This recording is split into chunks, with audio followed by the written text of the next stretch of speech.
Hello, hello, hello. It is Stephanie Deeds, your favorite realtor here at the Deeds Group at RE/MAX. And it is time for this month's episode of Did You Know with the Deeds. And so in order to help me with this episode, I actually brought in a friend today, friend and colleague. This is Bob Comstock. He is with Supreme Lending, and he is our favorite, can I say that in public? Yes. He's definitely. our favorite mortgage lender to work with right now. So I am going to ask Bob to help me out with some of these Did You Know questions. And I think I'm going to take a turn on this episode and maybe call it, we'll do a little Mythbusters. How about that? Okay. Can we do that? Sure. So one of the common things I hear from buyers is, oh gosh, well, we just don't have enough money to buy a house right now, because common myth that buyers believe is that they have to have 20% down to buy a house. So is that true or false? That's false. So there's a lot of different type of programs out there. Some as little as 3% down. Some obviously 20% down. You can do 3.5% down. If you're a veteran, actually you can have a 0% down loan.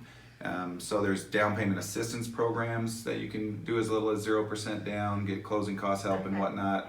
But no, lots of different options available. Wow, so that's a pretty big difference. If we're talking about a $200,000 house and I've got someone who thinks, oh my gosh, I have to have $40,000 to get it, that is 20%, right? Right, yes, okay, you're good, okay. good at math, yes. But 3% on that is only $6,000. Correct. That is a giant difference. So Right. if you don't have 40 G's sitting in your savings account, you might have 10. We can probably make something happen for you, right? Right. Okay. All right, so let's move on to our second myth. I also have people tell me, oh my gosh, I could never get into a house because my credit score is not high enough. Don't you have to have like a 700 credit score or something? So talk to me a little bit about that. So you don't have to have a 700 credit score. There are different minimums on different programs, but we've done financing for people in the 580s. So Wow. depending on their situation, a lot of different things go involved in that. But no, you can have a higher score. Obviously helps for different programs. Right. Helps with your rate, helps with your Right. PMI, those kind of things. Right. But no, you can go a lot lower. Okay. And just a quick plug regarding credit score. If you know that your credit score is low and you're trying to figure out how to improve it, one of the benefits of working with someone like Bob is he can tell you, you know what, look, right now we're not going to be able to do it, but if you will accomplish these 3 things in the next 90 days, we can have your credit score in a place where you could.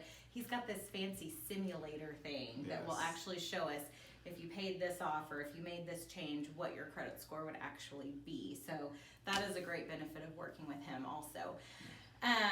So the last myth I want to address is well, I have a house to sell, so I'm never going to get an offer accepted because I have a contingency, right? Right. So talk to me about some options that people have if they have a house to sell but they want to buy a new one.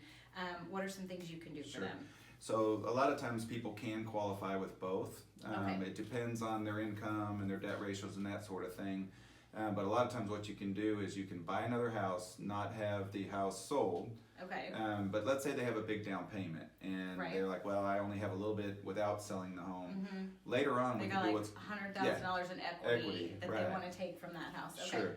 If we can put a little bit down on the new one and they qualify, they Uh-huh. can come back later and do what's called a recast or a reamortization. Oh. So what that I'm means pretending is, I didn't already yeah, know that. yes, I like that. So, but what that does mean is that means you can later on drop your PMI, put the other chunk of change Right. down, re-amortize your payment. So it's just like you did that from the beginning. Oh, okay, that's right. So on a recast, if you start out with like a $2,000 payment because you only put your minimum 5% down, but then you sell house A over here, put it on house B, we could drop our payment now down to like $1,500 maybe, Right. depending on how much that down payment affects it. Okay, Correct, yeah. so that is pretty cool. I recommend the recast or the re-amortization, Sure. whatever everybody uses their different term or whatever.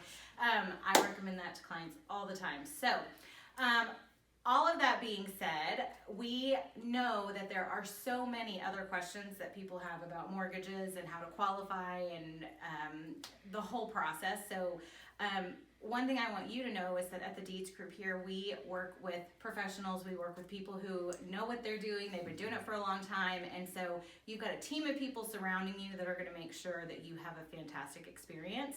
And that is one of the reasons we love to work with Bob. So Please call us if you have more questions about the purchase process, the lending process, or anything, and we can put you in touch with the right people. And if you are looking for homes online, you should be calling me so that I can help you get into one and Bob can do the financing. All right, guys, have a great week. Look forward to talking to you soon.